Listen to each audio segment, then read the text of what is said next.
let's get to the speakers. Can you imagine a little girl growing up in a place where there is a civil war and having to deal with this day and night? Can you imagine having to leave your country where you played with your friends and run away to another country at a very early age and having to cross that country from sea to sea, leaving behind some of your family members? And then can you imagine that young girl having to start working in a new country as a hotel clerk and then rising through the, what can I call it, through life, becoming the president, first Latina president of Local 681 at age 26? Well, let me go back a little bit. Under her leadership, and her name is Ada, under her leadership as chair of the Democratic Party of Orange County for the past 4 years, Democrats took the lead as the largest political party in Orange County. The first immigrant to lead the DPOC, bravo! Ada immigrated to the United States, as I said, when her family fled a brutal civil war in Nicaragua. After working as a hotel clerk, she rose through the ranks of her union, becoming the first Latina president of Local 681 at the age of 26. As you saw her, she looks only like she's 27, but she has a son who's going into politics himself. Bravo! Ada currently serves as a member of the Democratic National Committee, co-president of Unite Here Local, and vice president of Unite Here International Union. She serves on the Orange County Human Relations Commission, the Southern California Air Quality District Environment Justice Committee, and the Board of Planned Parenthood of San Bernardino and Orange counties. Ada was one of the Orange County Register's 100 most influential people in 2014, in 2018, in 2019, and 2020. Ada, welcome home. All right, hello again. It's great to be with you. I just have to take a quick moment. I know that we're going to introduce AJ in a minute, and I'm prepared to take, some of the, things that are happening now together with AJ. But I just want to say that this is the first time that I enter this space to do Laguna Woods Democratic Club business without Linda Nearing. And I just want to say that I miss her. My soul misses her right now. But I'm also very grateful for everything she did to build up your amazing club. And I just want to say thank you. And I want to take a moment to again congratulate the amazing warriors that we saw before us who are ready to lead us into 2024. I want to say thank you to Sue, who does not only understand what happens here in Laguna Woods, but she understands everything that happens to every club in Orange County. And that's about 34 of us, if I can. She knows better than I do, but I'm just really grateful for her leadership throughout the county.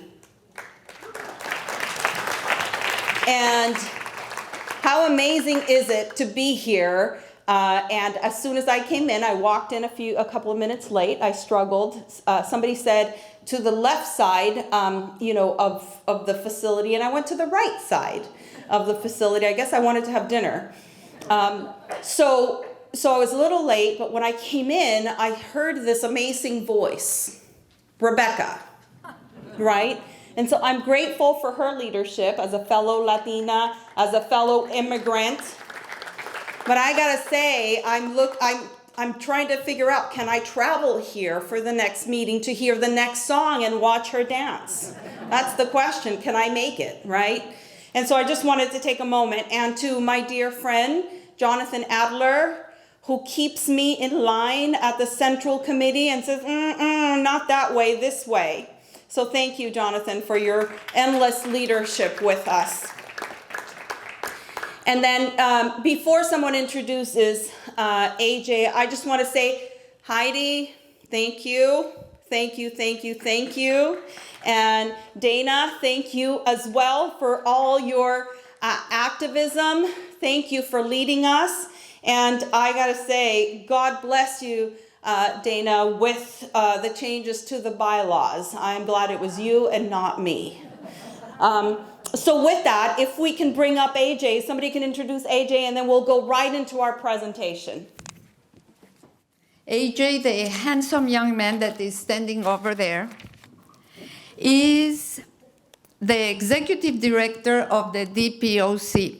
AJ is the contact for political operations, endorsements, candidates and campaigns, and party affairs, including central committee meetings. He is responsible for much of the day-to-day political work done by the DPOC, and is Laguna Woods Democratic Club's go-to person for information on local candidates and elections. Did you understand that? It sounded like I'm not speaking English.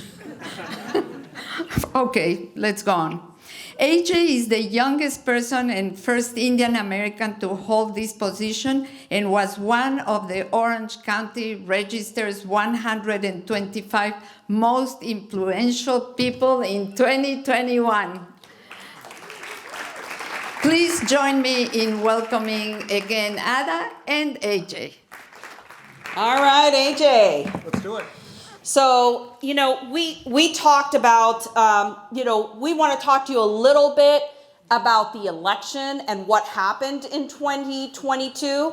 But we also want to tell you, what led us to that place? How did we get to that space in such a short period of time? Because really, when you hear the presentation, you're going to understand what a ginormous endeavor that is. So we'll take you through some of that momentarily. And we'll be talking amongst each other to present to you, but then he will give you a post-election recap. And then we also want to figure out how to talk to you about what our thoughts are moving on to 2023, because 2023 is 2024, in my opinion. It's like we're building up the day after the election, we were building up to it. So I think you're used to being extraordinary and great in Laguna Woods, right? I think you hear about all the great work that you all do in the election cycle and how people vote. So I'm going to open it up to talk about some broad strokes, maybe not some numbers, but some broad strokes about how Laguna Woods election results go. Lovely. Hi, everyone. How are you doing? Good. By the way, Rebecca, if you want a job as introducing Ada, I think we have an open position for you. I don't know if it pays much. But hi, everyone. My name's AJ. I'm lucky to be the ED at the party and work with Ada on a daily basis. So we are at the forefront, I think, of a lot of very cool things here in Orange County, including chef hats, apparently. Also, I'll consider it a personal affront if I'm not invited to the next dance party. So please keep that in mind. Okay. Hi. There we go. Thank you. Assuming technology works with me today, because often it doesn't, I want to take us through a little post-election recap. So if you want to turn over here, lovely. And I think I even have a little laser pointer. Oh my goodness, look at that. That's fantastic. Wow, we're all set up here. Okay. This is fancier than the office, AJ. I know. We're going to have to upgrade our setup. I want to take us a little bit through the national stuff. So first, U.S. Senate, U.S. House. Talk a little bit about the partisan offices, which are in California. They're the statewide offices, like governor, our congressional offices here in Orange County, and of course the California legislature. I want to talk a little bit about the judicial offices that we had in Orange County. Those are incredibly important. And then you'll notice I put nonpartisan in quotes. Fortunately or unfortunately, we often see partisanship trickle down to the OC Board of Supervisors, City Council, school and water boards. and some of the statewide propositions. And that's actually our bread and butter here at the local party is helping out with all of those races. And then I would not be doing my job if I didn't talk about what our organization did to help move everything along with the Laguna Woods Democratic Club and a whole bunch of other amazing clubs. All right, let's get started. On the U.S. Senate side, so what you're seeing now, it's a little far away, so I'll describe it for us, is what we should have performed in the U.S. Senate races, right? This is not just Orange County, this is national, but what we're looking at is, Biden's at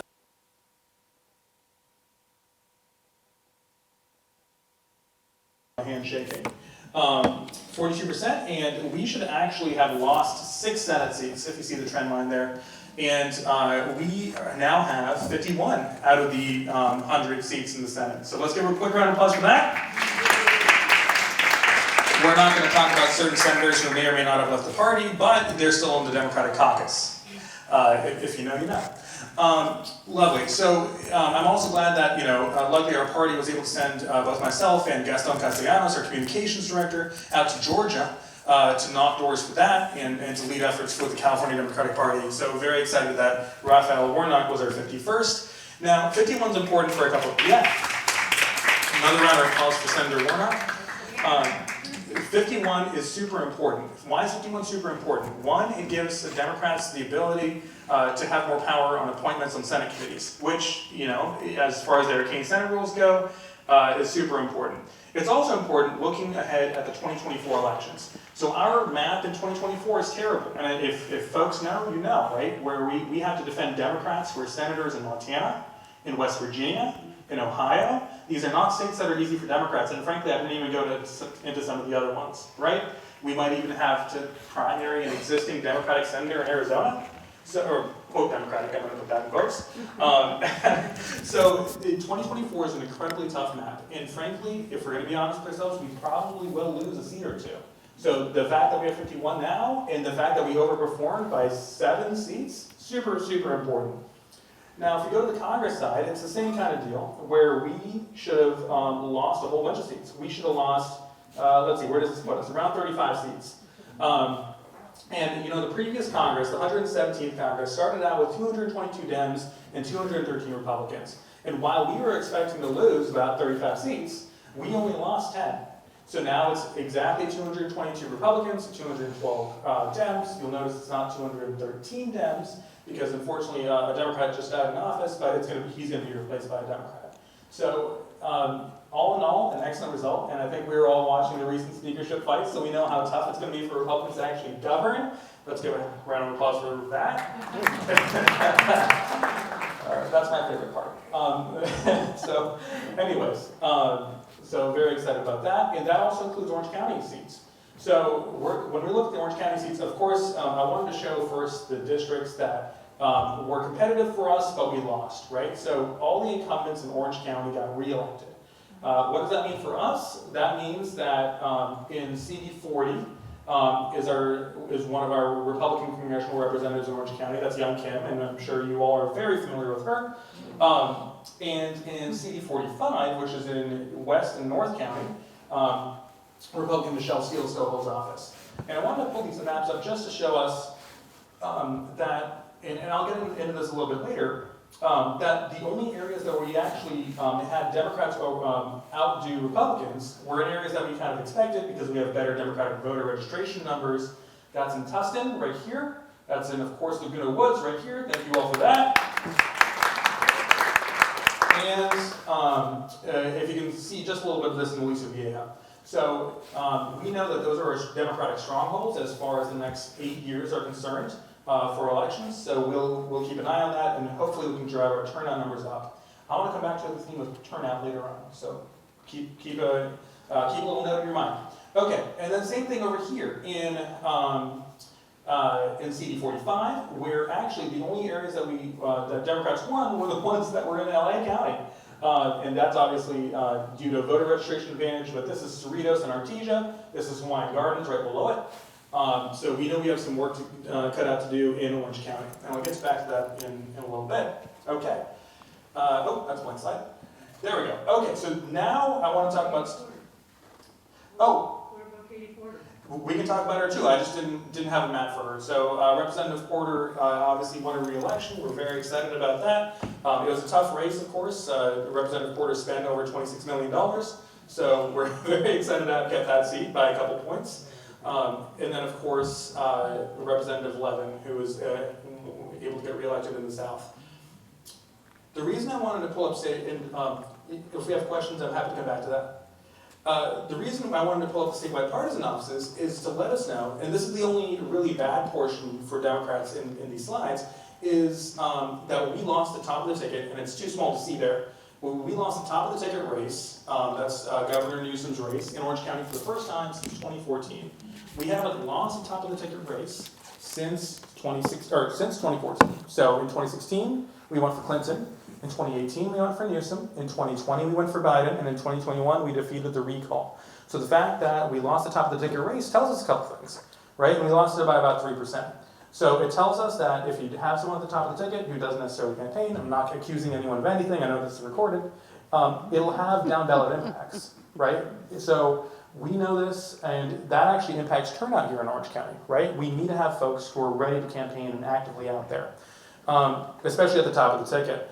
Now, if we look over here, you can't see it, but I'm just going to go ahead and describe it for us, is the controller race. So we lost all the top of the ticket races here in Orange County by about 3%. In controller race, we actually lost it by about 6%. Why? That race was between Republican Lan He-Chen and Democrat Malia Cohen. The lesson here is this. Lan He-Chen got a whole bunch of statewide editorial board endorsements. He got the LA Times, he got the OC Register, he got the San Francisco Chronicle. He got a lot of institutional support that normally goes to Democrats. What this tells us is that partisanship matters a whole lot more than institutional support. Because he only overperformed by about 3%, we know that, even though we put a lot of stock into newspaper editorials or anything like that, partisanship matters a whole lot more than that. Not that it doesn't matter. So that's a little lesson for us. All right, now to the fun things. I promised some fun, didn't I? Okay, great. Congress, all the incumbents were reelected. In the state Senate, in Orange County, we picked up one seat, which is Catherine Blakespeare. We actually now have 5 Democratic senators representing parts of the county. Very excited about that.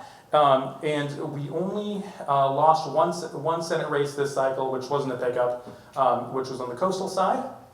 And then on the state assembly, we actually picked up another seat. We went from 3 Dems to 4 Dems. So very excited about that as well. You know what? I did this with the elected officials. I don't think I can do it here. Does anyone want to do a quick quiz? Who are Democratic senators who represent parts of Orange County? Anyone can go. Dave Min. Fantastic. Love Dave Min. I used to work for him. Who else? That's okay. Tell him. Yeah, sure. We have Senator Bob Archuleta in the north. We have Tom Umberg representing the center of the county.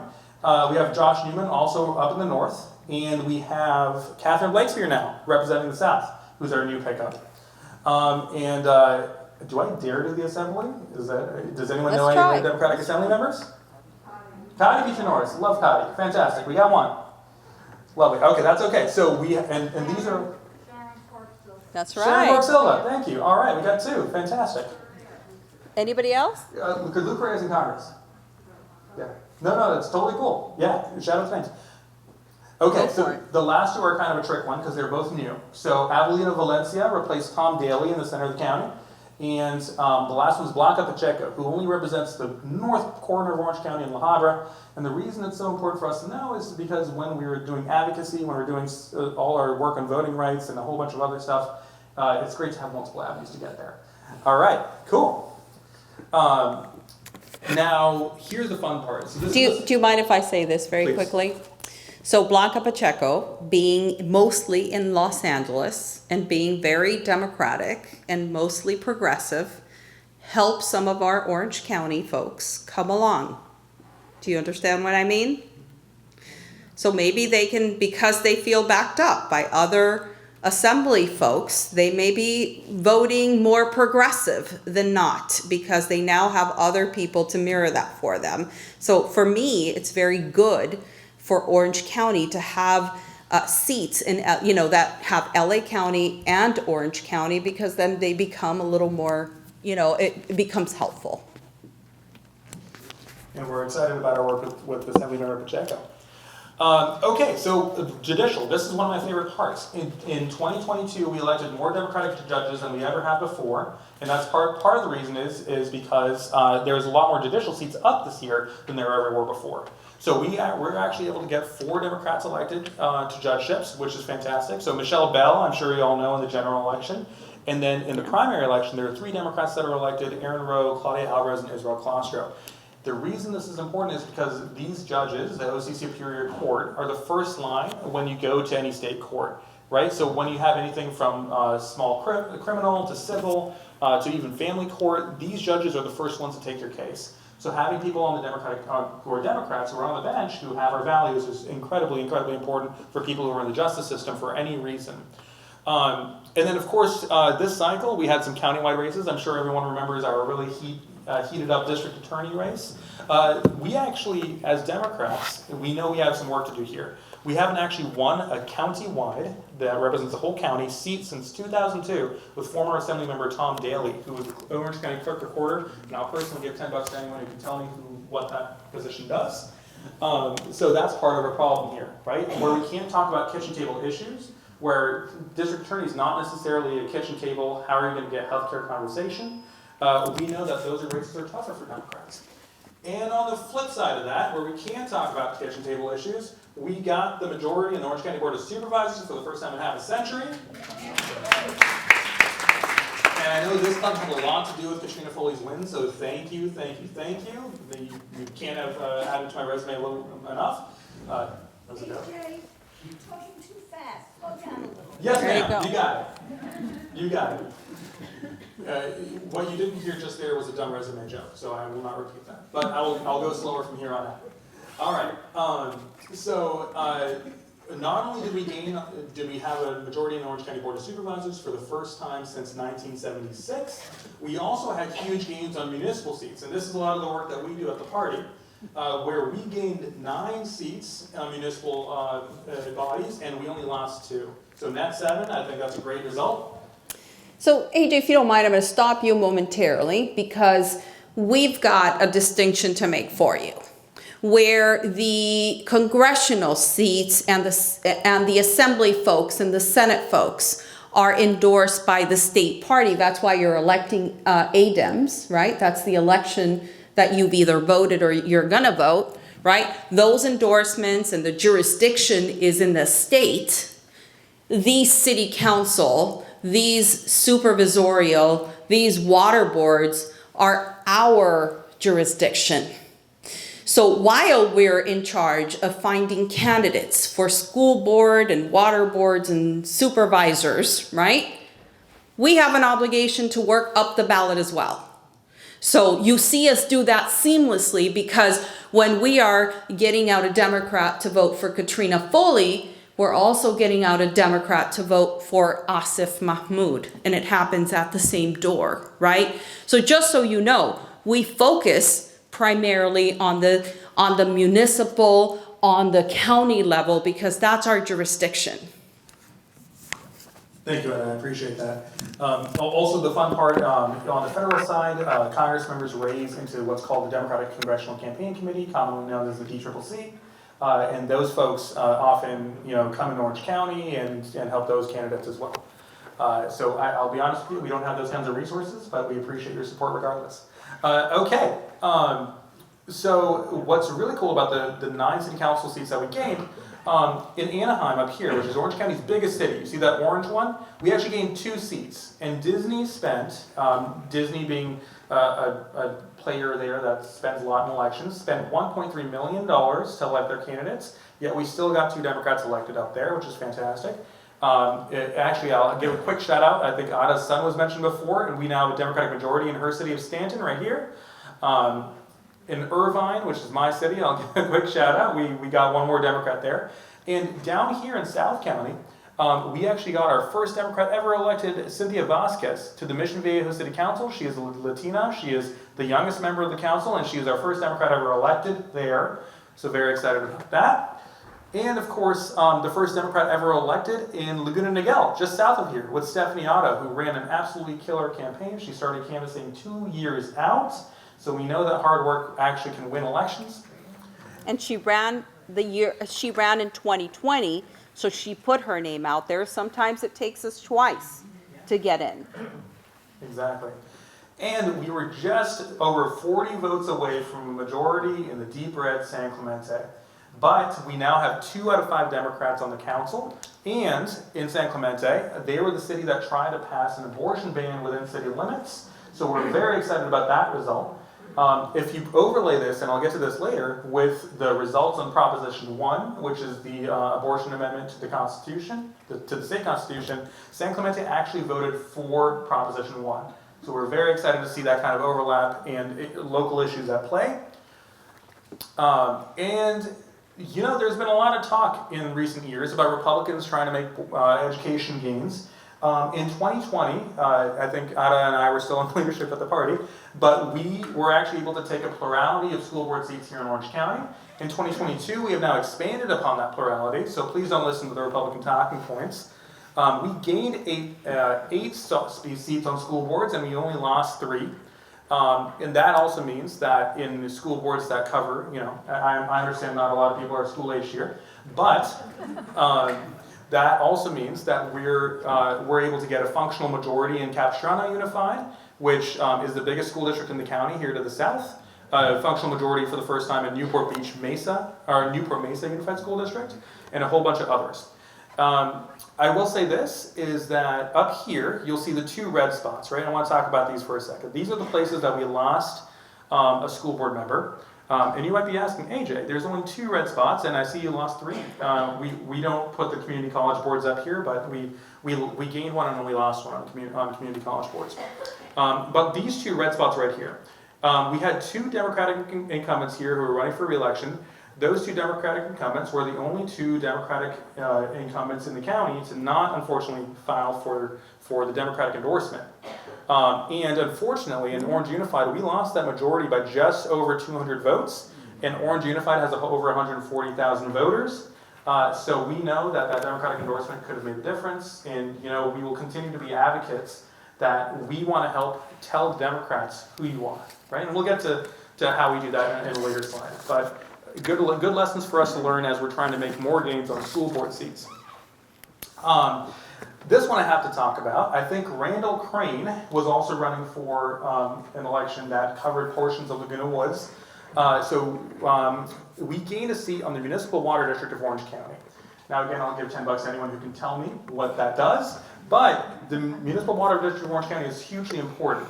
I don't know if you all know, but my favorite anecdote is that Irvine Ranch Water District, which is one of the bigger water districts in the county, was the body that saved Orange County from bankruptcy by giving it $1 billion loan. So water boards in Orange County and California have an immense amount of capital expenditures. They have an immense budget. It's incredibly important that we get Democrats on there for environmental reasons, for water quality reasons, and for conservation reasons. So Randall Crane being on this board, the Municipal Water District of Orange County, means a couple things. I know it's hard to see, but this is the list of cities that directly contract with the Municipal Water District of Orange County to get their water. The Municipal Water District of Orange County is also the direct board that interfaces with the Colorado River and has a weighted vote on the water that we get from the Colorado River. So getting Democrats on this board is incredibly important, and we're glad to have gained another seat there. I will also say this, is Randall had an excellent ballot designation. We actually ran more water board candidates than we ever had, which is only 5, but we ran more water board candidates this cycle than we ever have. And some of those water board candidates raised tens of thousands of dollars. They walked their neighborhoods twice, and I was there on the ground with them. Randall, not to say that he didn't work at it, but he only raised $3,000 for a seat that was really huge, right? He had a ballot designation. His ballot designation was public policy professor. So we know now, to run people for water board seats, ballot designations are the most important thing that we can pay attention to. So that's something we'll take into the future. But my only hypothesis for this is that when voters finally get down to water board, they're like, who cares? I'm just going to vote for the person with the ballot designation that makes the most sense. All right, water boards. I'll get off my high horse for a second before everyone's bored about water boards. All right, statewide ballot measures. I want to talk about Proposition 1, which passed in Orange County by over 10 points. Let's give a round of applause for abortion rights. So we know this is a winning issue in Orange County. In fact, it passed in 31 out of 34 Orange County cities. The only cities that didn't pass in are Villa Park, which is an incredibly small, very Republican city, Westminster, and, oh my God, am I gonna miss? Yorba Linda. Thank you. Yeah, appreciate that. So we know that even in South County, especially in South County, in cities like Mission Viejo and San Clemente and Laguna Niguel, abortion is a winning issue. So very glad about Proposition 1. We'll go through them, the rest of them real quick, but 26 and 27 actually were the gambling propositions, both online and in person. Those actually lost by some of the largest margins in state history, where I think they only got like 15 or 16% support apiece. Proposition 28, we were able to carve out additional funding for arts and music education in public schools, which is very exciting. Proposition 29, we do not require on-site medical professionals at kidney dialysis clinics, so that was a loss for many Democrats. Proposition 30, I know Democrats are a little split on, but that was funding, putting a 0.5% tax on incomes over $2 million to fund air pollution and wildfire programs. That failed in the state.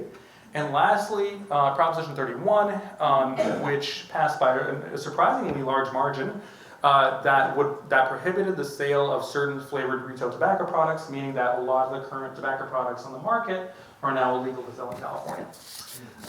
So mixed results, but generally good for Democrats. And this is one of my favorite things about this election, is comparing us directly to our lovely counterparts. We endorsed 118 candidates and ballot measures at the county party, right? Including many offices that covered parts of Laguna Woods. The OCGOP endorsed 119, so we're just one off. But we ended up winning ours by 56.46%, while they won at 44%. So we beat them by over 12 points in the county, and that means our endorsements were 12 points better than theirs, which I'm very excited about. We also had 0 losses for incumbents who were running for re-election that were endorsed by us, while the OCGOP had 5 losses. So we know that Democrats, once they get into office and they have our endorsement, are a lot stronger than Republicans. And that brings me to my absolute favorite part. Now you're going to hear me get a lot more cheery. What did your county party do? 5 minutes, thank you. And I understand that this might not be the crowd to tell this to, but we actually we're the only local party organization in the nation to launch our own application. And with that, you could have canvassed your neighbors, and you can still do it now. If you download OC Democrats, you can literally download it, go out in your neighborhood, and canvass directly from the app. So you don't have any excuse not to tell your neighbors about all the cool government things you're doing. You can also use that app during the election to text your friends their endorsed Democratic slate. And on the right side, you'll see here, we actually launched a pretty cool tool this cycle. We're the only party organization, state or local, to have launched a endorsed candidate by address tool in 3 different languages. Now, what is that? We have 128 candidates and ballot measures, and for a lot of Orange County residents, that can be really tough to sift through to find your endorsed candidate. So you put in your address here, and in either of those 3 languages, you can figure out exactly who your endorsed Democratic slate is, and you can vote them easily. That tool got just under 60,000 uses this election, so we're very excited about that particular use, and we think that's the reason a lot of folks made it. Quickly, I'll show, we did this in Laguna Woods too, but we did texting programs with endorsed Democratic slates. We did mail programs with endorsed Democratic slates in neighboring cities like Laguna Hills and Aliso Viejo. We did this cool thing. This is a really fun thing. We told Republicans that certain people were too conservative. Here's the trick. We wanted Republicans to vote for these 2. And all the responses that we got to this text that, oh, these 2 are too conservative for Cypress, paid for by the Democratic Party of Orange County, all the text saying we got back were like pretty much F you, we don't like the party, we're going to vote for these 2. So we know that we can actually not only tell our side who to vote for, but to trick the other side, because it's really easy. It's surprisingly easy. And for the first time ever, in the city of Cypress, we got a Democrat to the top spot. So now we have 2 out of 5 Democrats up there, which I'm very excited about. I'm going to go back to that vote splitting black and red thing that got you giggling. So AJ came up, him and a few others came up with that idea and pitched it to me. I was like, I don't know about this.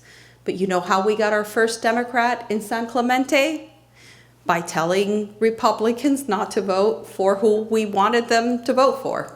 So it was a fantastic idea. We want to keep, who knows how long we can use it for, but we're going to milk it as long as we have it, right? Once they figure it out, then we'll let go. But as long as they're at disarray, it's fair game, right?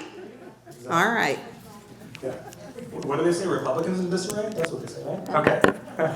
All right, and on the right here, so we don't only tell Democrats what their slate is, what we also do is we define Democrats by the issues. So when we, and again, I'll go back to this, when we can talk about the kitchen table issues, like addressing homelessness in your neighborhood, when we can, in Anaheim specifically, address local city hall corruption, we know we can win. So in Carlos's case, he ran for Anaheim City Council. He was outspent by $350,000. He won by about 78 votes. So very, very excited that Carlos is on the council. He's actually one of the youngest council members on the dais at 28 years old, the youngest council member currently on the dais. So very excited about him. And of course, we did a whole bunch on the paid media side, and I'm hoping some of you received some of this. It's possible that you didn't because of a whole bunch of fun data problems, but we sent about 1.1 million texts in Orange County. We had 77,000 personal responses. We sent just under 600,000 mail pieces to Orange County residents, and that costs a lot of money.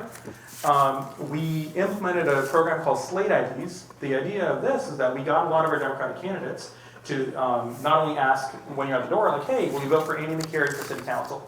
We also asked our candidates to say, will you also vote for the Democratic slate? And now we have 70,000 of those in our database that we can give immediately to the next endorsed candidate, and we're always looking out for ways that we can supplement our endorsed candidates. So that's a really exciting program. And of course, we did a whole lot of work consulting with candidates. So we spent over 500 hours between the officers and the staff at the party, meeting and making sure that folks were running their campaigns in a cool way.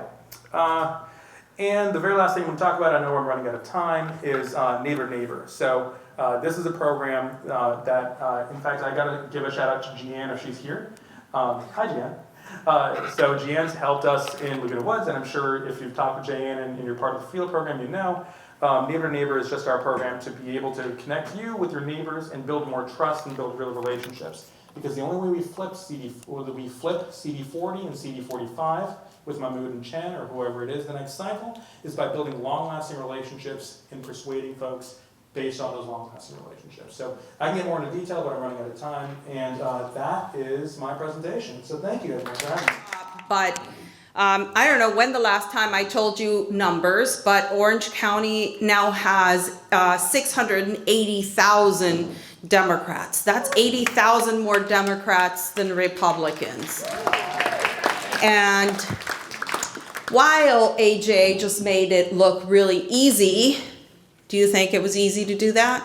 No. And so I just want to start off acknowledging the amazing work that each and every single one of you did in order to get that. Every dollar you put in, every phone call you made, every door you knocked on, everything you did. And I just want to say that because I only have 2 minutes to speak, I just want to say that your party is being led in a very, very bold way. We know that they're bold. We know that they're sneaky. We know how they operate. And so while we won't be sneaky, we will be bold and put ourselves out there. And so we recruited candidates in a way that we haven't before. We knocked on doors, we pushed people, we said to ourselves, the more Democrats that we have out, the more abilities that we have to win. And that was right. That was the right call with us doing it. The more candidates we have, the more money that they're going to raise, the more candidates we have, the more activists that are going to be at the door up and down the ballot. So if I want Jay Chen, in the next cycle to win, or whoever that might be, we are going to be recruiting people up and down the ballot. And same thing in the 40th district.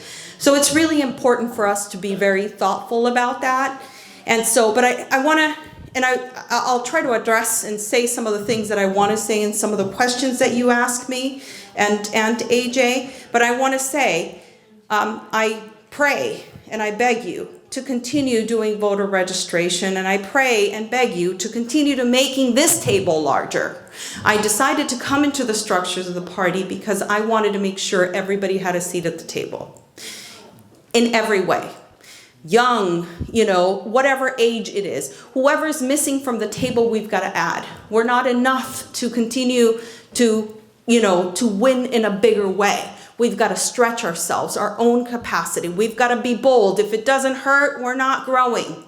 So it's got to be difficult for us, right, in order to do that. But the only way is we're going to find talented people to come do the same work we're doing. Because we can't do it all, folks. We really can't. So I'm imploring with you that for 2024, the only way we do it is one person at a time, building relationships one-on-one, and I'll be delighted to take some of the questions that you have. I have zero questions in my hand right now. So I will ask you this. What different can be done in the 40th and the 45th congressional districts to win back those seats in Congress from Young Kim and Michelle Steele? I'll start with that. I'll just say that, again, it is about the money. I believe that Young Kim raised 26 between her and her, allies and, other Republican folks. They raised $26 million. So we didn't put that amount of money in there, right? And so we've got to raise more money. And I think it's really important that we understand that one more activist that we bring is one more person that is going to be able to open their pocketbook and help us save democracy. So the more people that we're adding, the other thing is that we don't ask. We know that people care. We know some people know, but they only talk about it. And that's as far as it goes. But you know why? Because nobody's asking them to take the next step. They're agitated, but they'll stay just as talking to you about it and knowing, because you're a political person. You know about politics. They want to vent with you. But that's our opportunity to take it to the next level. It only works if we're pushing people to take the next step. Oh, you're upset? I'm upset, and this is why I go to the Laguna Woods Democratic Club. And this is why I raised money to make sure Katrina Foley got elected. And this is why I knocked on the door. Put that idea in their minds. And then the next step is for you to say, oh, we're talking about politics again. Guess what? There's an election coming in 2024. Can you come with me to do this precinct walk? Or there's a special event that's happening with Dave Min or Harley Ruda. Will you come? And so that's the way the activism starts. Just remember the first person that invited you. I just want you to know that when I first became involved in the party, I thought that there were all these, I don't know who, all these people that were like finding people to run for office. I thought that there was this special sauce that people knew to find the next leaders, of our county. And guess what? It's you. And you, and you, and you. Those are the folks that find the better people. You're the ones that know the candidates. You're the ones that see their flaws. You're the ones that see their great part, right? You're the ones that know who people will vote for at the doors. I don't think you know that, but you do know that. But I think we say, oh, somebody else is going to do it. Well, AJ, how many offices are up in 2024 around? Approximately 240. Do you think that AJ can find 224 candidates? I want to hear yes. No, really. I mean, we really spent day and night. I went walking every morning in my neighborhood to recruit someone to vote for my, city council seat. I found someone, but she didn't want to run for council. She wanted to run for school board, and guess what? I recruited her and she won in my morning walk at 7 a.m. So it doesn't matter where you're at. It is finding those opportunities. You know what? Maybe it's your granddaughter's boyfriend. Maybe it's your granddaughter's friend. Maybe it's your son's wife or, whoever. If you see a spark in them, they don't have to be candidates necessarily. Our party needs to build our Democratic bench. and not only to run and legislate, because that's important, but we need people who are going to fundraise. We need people who are going to put together a strategy. We need people who are going to knock on doors. We need all kinds. It doesn't stop in one area, right? And boy, I mean, we do a good job getting out, like our folks to vote. But what about the Latino vote? I'm complaining the Latino vote is not out. Do you feel the Latino vote is coming out? Let's find the leaders in the Latino community to get out the vote. How about the AAPI community? We've got to have them vote the correct way. So I want to tell you, I wake up every morning, because my union taught me this, I'm also a union leader, thinking that if I go to sleep without recruiting someone to do the work that we need to do, then I'm not doing my job. The Democratic Party is not a place where we pay people. This is a volunteer base. We only pay very few people. In fact, 4 people. Okay? Not me, 4 other people. So our job is to find the best people. Number 1, to ensure that we have everybody to have a seat at the table. And I just want to say, I don't want to embarrass her, but I want to thank my friend Cecilia for coming, because I'm so happy that I've been working with her. She has a lot of inroads in the Latino community. Wave proudly.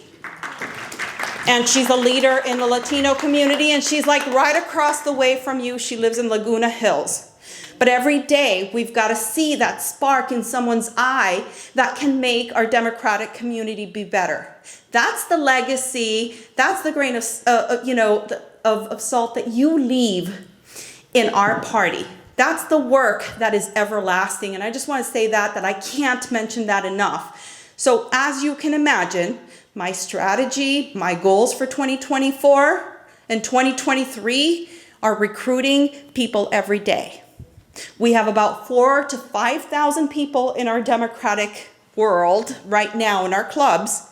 We've got to double that if we're going to make a dent long term and keep all our Democrats, because these victories are worth fighting for.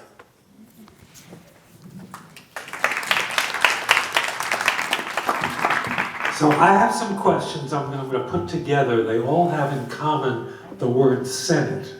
Oh. First question is, or actually they're related. What can we do to make certain that Southern California has a say in the Senate primary? That's one.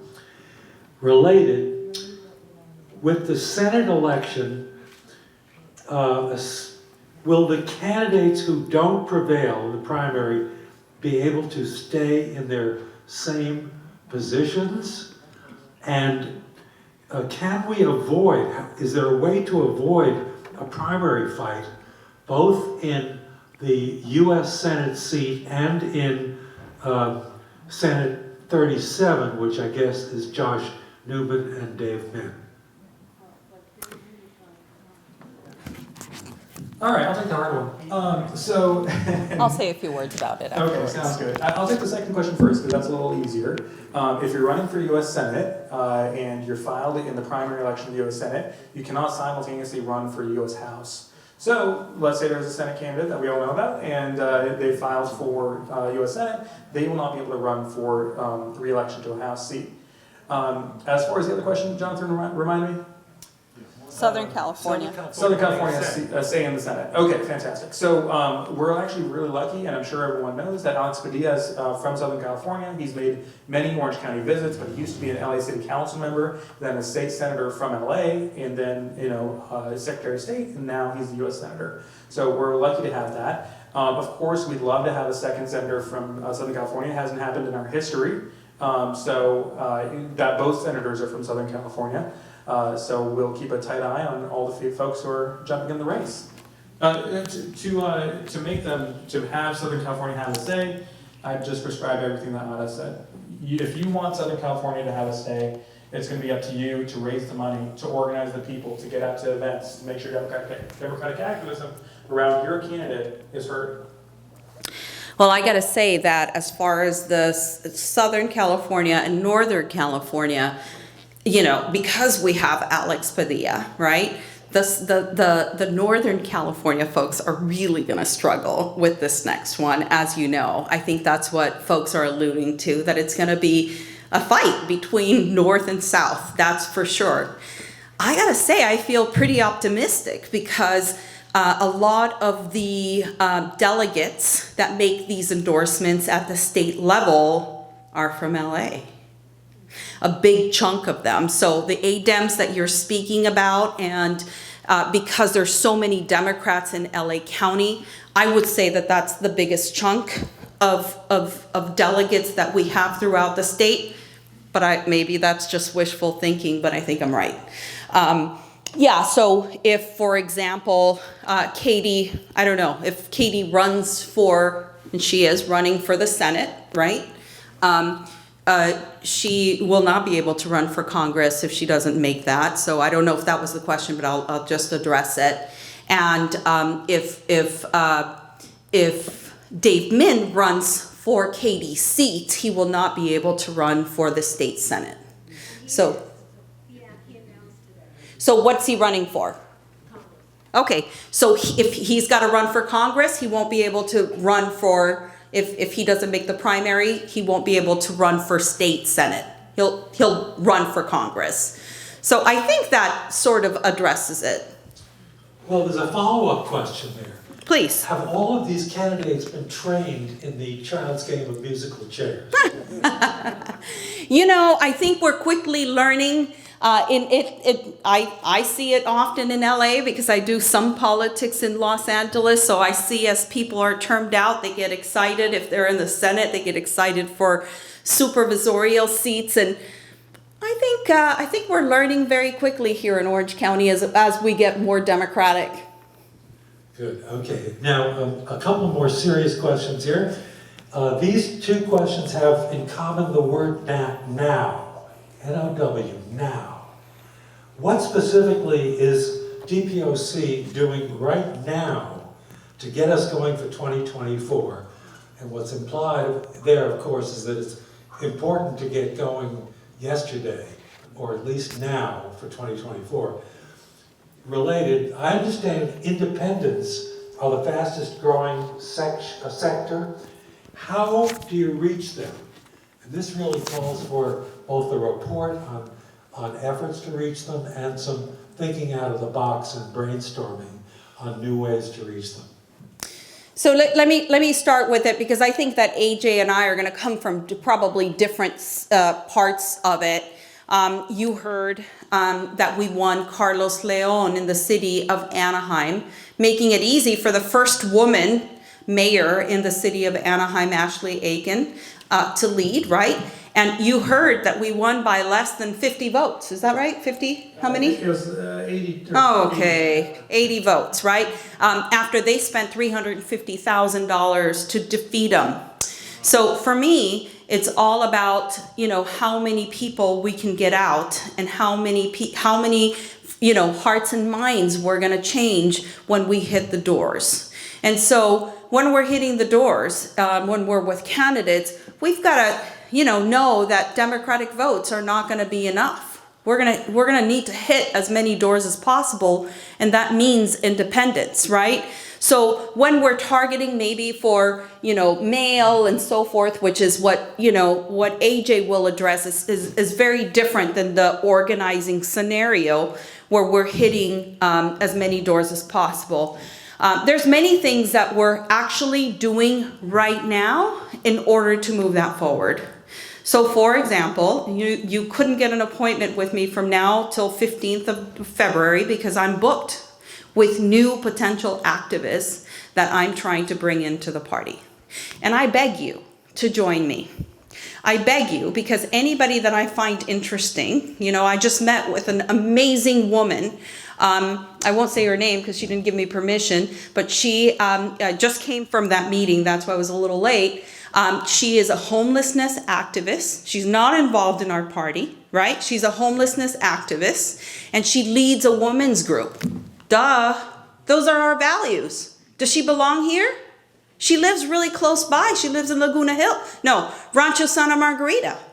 And so because I was coming here, I'm like, I'm going to kill two birds with one stone. So every day I am meeting with people, and I'm also meeting with party elected leaders and party activists and everybody I can. And my first thing I ask them is, how can you help bring in new people? Don't worry about it. You bring them and then we'll get them to run if that's what it takes to do that, right? But we're asking you, bring them into the doors. Tell me if you think, if you weren't in this room, could we have made all those victories possible in your area? Tell me the truth. Do you think they happened by themselves? If you would have not been here, half of you not been here, that would not have been possible. And granted, I know that my time is crucial. And however I decide to spend my time has to mean something, right? So we want to make sure that our time is spent wisely. I know your time is being spent wisely in protecting democracy. Why will you take that opportunity from someone that you think can do that work too along with you? So it's about giving people that chance to be involved. It's about my job is to find your talent and put your talent to work for the party. Is that right? Should I do that? Yes. Right? And so that's my job. My job is to find what you're the best at, and I'm going to get you. Because we need every single person. And so that leads to 10 votes here, 5 votes here, 3 votes here. Do they matter? Those will lead us to move things forward. But we can't start in September of 2024. We have to start yesterday. Right? And that's what I'm doing. And I beg you and I invite you to have a conversation with me. We're also, tomorrow night, we're meeting with school board people because you know the dilemma that's going on. And guess what our first subject is? We're going to recruit. We're going to have a methodical way for the party to understand who's recruiting. Right? And we have a group of 10 people who are specific people, and then we're going to expand from there. This is just our first start. Right? So wherever we go, we met with a city council person this morning from La Habra, and we said, we need you to bring in people. The ADEMS election, I'm moving 100 people along with my team. I'm seeing names that we've never seen before. Guess what I'm going to do with those names? Recruit, recruit, recruit, recruit. I know they can do what we're doing. Do you believe that they can do what we're doing? They probably can even do it better than we can, right? So we've got to give them that opportunity. AJ, please say the other piece. It's going to be tough to follow that up. But while Anna is helping you with the recruiting, I'm happy to help place people in the buckets, right? So last cycle, you heard that we endorsed 118 candidates in ballot measures. Last cycle, we faced a real impediment in that a lot of these city council and school board races had redistricting going on. And that means redistricting only gave us a month, maybe a month and a half in certain places to be able to recruit. Now, when we get to start, because there's no census, the maps are staying set as far as we know, we get to start early on that. So all these folks that Ada and our team is recruiting into the party, I get to work with and place into candidates, into making sure that their campaigns are running well. And these local city council and school board candidates are going to be the backbone of the next CD40 Democrat, or of the next CD45 Democrat, or of the CD47 Democrat, of which there might be a primary now. So that's something that's top of mind for us. The other thing, going to NPP voters, right? Again, it's all a game of money and time, right? Where we have a lot of volunteers and we have a lot of money, and we don't have, and we have limited resources to be able to deploy that. So the question is how do we reach the NPPs? Do we recruit more Democrats to help us recruit the NPPs, which I think is definitely the way to go, or do we reach the NPPs with the people we have? And frankly, we can do both. But recruiting more activists in the party this year so that we're able to reach the NPPs next year is probably the strategy I bet on. So that's what we're doing. Sorry, I'll say 2 things. Then when we see how those activists come to the party, then we see if they've got it to run for office. And then we trick them into running for office, right? That's what we do. No, really. If we see that they have the skill sets to do it, then we move them to the next level of leadership. And I think that's the important part. So I think we have to say thank you, and I can't ask this wonderful question that would go right into gerrymandering as the explanation for why the Republicans lost the House. But just remember the number 20 seats, of which were gerrymandered, of which 10 the Supreme Court on its shadow docket threw out lower court rulings that gerrymanders were unconstitutional, and the other 10 were crack and pack strategies. 20 seats, gerrymandering, get rid of it, huh? I'm in favor of that, Jonathan. Let's do it. All right. Cool. Thanks, everyone.